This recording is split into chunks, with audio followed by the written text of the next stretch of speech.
বর্তমান কিছু নামধারী মুসলমানদের চরিত্র হয়েছে ভ্যারাইটিস স্টোরের মতো।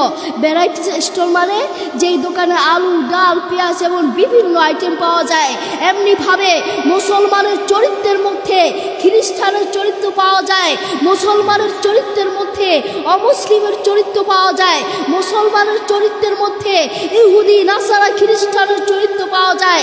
আর আমি তো বলতে চাই, মুসলমানের চরিত্রের মধ্যে কেন খ্রিস্টানের চরিত্র থাকবে, অমুসলিমের চরিত্র থাকবে, নাস্তিকের চরিত্র থাকবে? আরে মুসলমানের চরিত্রের সাথে নবী করিম সাল্লাল্লাহু আলাইহি ওয়াসাল্লামের চরিত্রের সাথে মিল থাকবে, মুসলমানের চরিত্রের সাথে সাহাবীদের চরিত্রের সাথে মিল থাকবে, মুসলমানের চরিত্রের সাথে তাবেঈদের চরিত্রের সাথে মিল থাকবে, ঠিক কি না? আসসালামু আলাইকুম ওয়া রাহমাতুল্লাহি ওয়া বারাকাতুহু। আলহামদুলিল্লাহ ওয়াহদা ওয়াসসালাতু ওয়াসসালামু আলা মান লা নাবিয়্যা বা'দা, আম্মা বা'দ। আপনারা সবাই কেমন আছেন? আমি আপনাদের সামনে রাসূলের আদর্শ নিয়ে একটি গুরুত্বপূর্ণ আলোচনা করব ইনশাআল্লাহ। এই পৃথিবীতে যিনি আমাদের জন্য কেঁদেছেন, আমাদেরকে জাহান্নামের পথ থেকে জান্নাতের পথে নেয়ার জন্য যিনি কেঁদেছেন, তিনি হচ্ছে নবী করিম সাল্লাল্লাহু আলাইহি ওয়াসাল্লাম। যিনি আমাদেরকে হারাম পথ থেকে দ্বীনের পথে আনার জন্য কষ্ট করেছেন, কেঁদেছেন, তিনি হচ্ছে নবী করিম সাল্লাল্লাহু আলাইহি ওয়াসাল্লাম। তার বাস্তবতা দেখুন। একদিন রাসূল সাল্লাল্লাহু আলাইহি ওয়াসাল্লাম সেজদায় পড়ে কাঁদতে লাগলেন। কাঁদতে কাঁদতে চোখের পানি ভাসিয়ে ফেললেন। এরপর আল্লাহ তাআলা তা দেখতে পেয়ে জিবরাইল আলাইহিস সালামকে বললেন, তুমি তোমার নবীর কাছে গিয়ে জিজ্ঞেস করো তিনি কাঁদছেন কেন, এবং বলো তিনি যা চাইবেন তা পাবেন। তখন জিবরাইল আলাইহিস সালাম নবী করিম সাল্লাল্লাহু আলাইহি ওয়াসাল্লামের কাছে গিয়ে বললেন, হে নবী, আপনি কাঁদছেন কেন?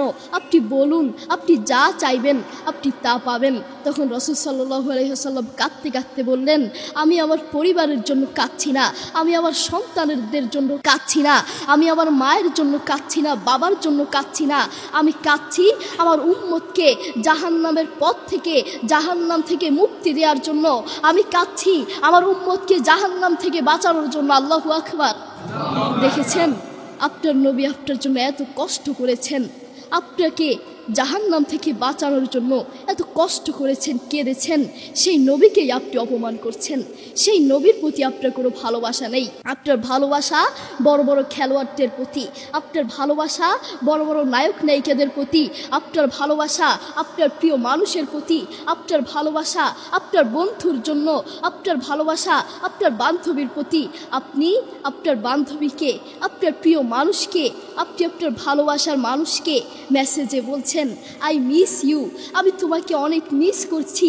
প্রিয় মানুষকে বলছেন, ভালোবাসার মানুষকে বলছেন, বন্ধুকে বলছেন, বান্ধবীকে বলছেন, আই মিস ইউ, আমি তোমাকে অনেক মিস করছি।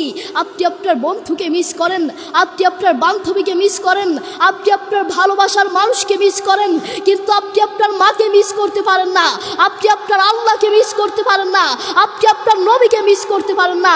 মনে রাখবেন, আপনি মানুষ হতে পারেন না, ঠিক কিনা? প্রিয় ভাই, আপনি অনুসরণ করছেন কাদেরকে? বড় বড় খেলোয়াড়দেরকে। আপনি অনুসরণ করছেন কাদেরকে? বড় বড় নায়ক নায়িকাদেরকে। আপনি বলছেন নায়ক নায়িকারা যেই জুতা পরবে আমিও সেই জুতা পরব, বড় বড় খেলোয়াড়রা যেই পোশাক পরবে আমিও সেই পোশাক পরব, বড় বড় খেলোয়াড়রা, বড় বড় নায়ক নায়িকারা যেই ঘড়ি পরবে, তাদের চুলের কাঠিন যেভাবে হবে আমারও চুলের কাঠিন সেভাবে হবে। আপনি বড় বড় খেলোয়াড়দেরকে অনুসরণ করেন, আপনি বড় বড় নায়ক নায়িকাদেরকে অনুসরণ করেন, কিন্তু আপনি আপনার নবীকে অনুসরণ করেন না। আপনার মধ্যে নবীর কোনো আদর্শ নাই। বর্তমান কিছু নামধারী মুসলমানদের চরিত্র হয়েছে ভ্যারাইটিস স্টোরের মতো।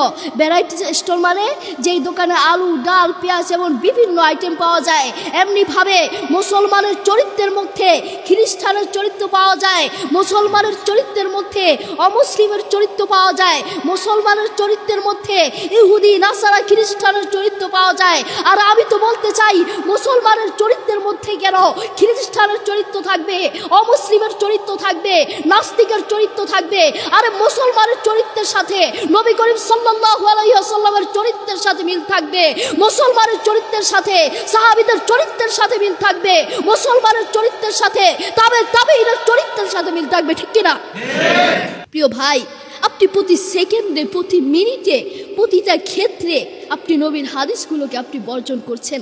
তার প্রমাণ, আপনাকে পানি খাওয়ার জন্য, কোনো কিছু খাওয়ার জন্য প্রথমে বলতে হয় বিসমিল্লাহ, কিন্তু আপনি বিসমিল্লাহ বলছেন না। কোনো খাওয়ার শুরুতে, চা বা পানি খাওয়ার শুরুতে বিসমিল্লাহ বলতে হয়, কিন্তু আপনি বিসমিল্লাহ বলছেন না। পানি 3 শ্বাসে খেতে হয়, কিন্তু আপনি পানি 1 শ্বাসে খাচ্ছেন।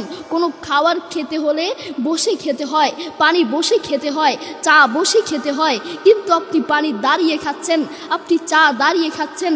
আপনি প্রতিটা সেকেন্ডে, প্রতিটা মিনিটে আপনি নবীর হাদিসগুলোকে বর্জন করছেন। আপনার মধ্যে নবীর কোনো আদর্শ নাই, আপনার মধ্যে সাহাবীদের কোনো আদর্শ নাই। কোরআন মাজিদ আল্লাহ তাআলা বলেন, আতিউল্লাহ ওয়া আতিউর রাসূল, তোমরা আমাকে অনুসরণ করো এবং নবীকে অনুসরণ করো। যেখানে বলে দিয়েছেন তোমরা আমাকে অনুসরণ করো এবং নবীকে অনুসরণ করো, কিন্তু আমরা নবীকে অনুসরণ করি না, আমরা অনুসরণ করি বড় বড় খেলোয়াড়দেরকে।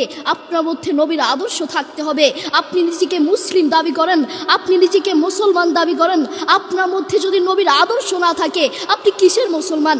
এই জন্য আমাদের মধ্যে নবীর আদর্শ থাকতে হবে। আল্লাহ তাআলা আমাদের সবাইকে বোঝার তৌফিক দান করুন। আসসালামু আলাইকুম ওয়া রাহমাতুল্লাহি ওয়া বারাকাতুহু।